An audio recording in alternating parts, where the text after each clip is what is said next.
Recovering from the massive earthquake that happened last April. But before any of that happened, a team of doctors were on their own mission to provide medical aid to hundreds of people who desperately were in need.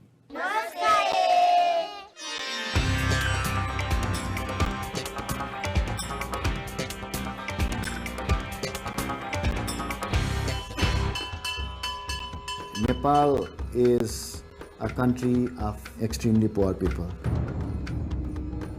Nepal being a mountainous country, we have lots of trauma, neglected trauma.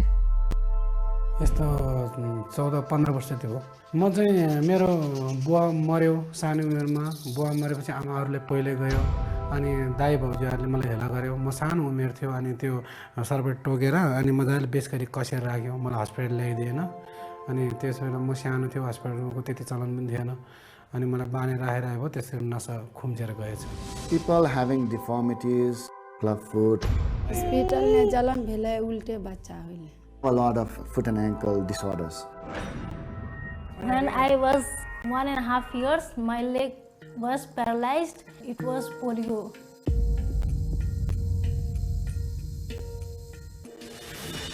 Nepal Orthopedic Hospital started in 1998. Healing the Children has been coming to Nepal for the last 7 years. There are a bunch of people waiting on every floor. They've been traveling for a few days. They are experts in podiatry. I hope that doctors will make my leg fine.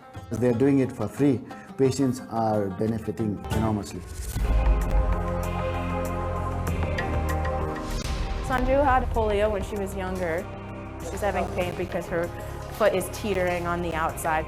With Healing the Children, our mission is to help as many children as possible. Unfortunately, sometimes the children become adults before we can fix them. This is a very, very complicated case, very challenging deformity. It's common over here with them not getting the treatment after having a snake bite. Our main goal is to get his foot flat on the ground so he can be more functional. We're going to start by removing this bone. The ankle joint right now is stiff and should be able to hinge like normal. So first we're going to expose the calf muscle and cut the tissue that surrounds it that makes it tight. We got a lot of length. So this is how much length we got? It's about 2 inches, 1.5 inches. Because we took a big piece of bone out of his ankle, he's going to end up being about 2 inches short. So I'm going to lengthen the tibia. The power just went out. Sometimes the nurses will have flashlights for us, and sometimes we get lucky and the power comes back on.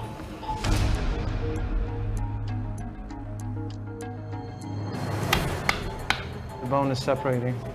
So these two rings are going to start actually separating.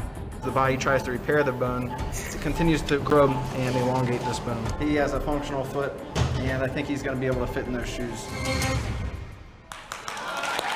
Please welcome 3 of the doctors that were instrumental in helping and healing people in Nepal, sent from the Healing the Children organization, Dr. Kasrabadi, Dr. D'Amico, and Dr. Kim, who are all joining us. I want to applaud all 3 of you for your efforts.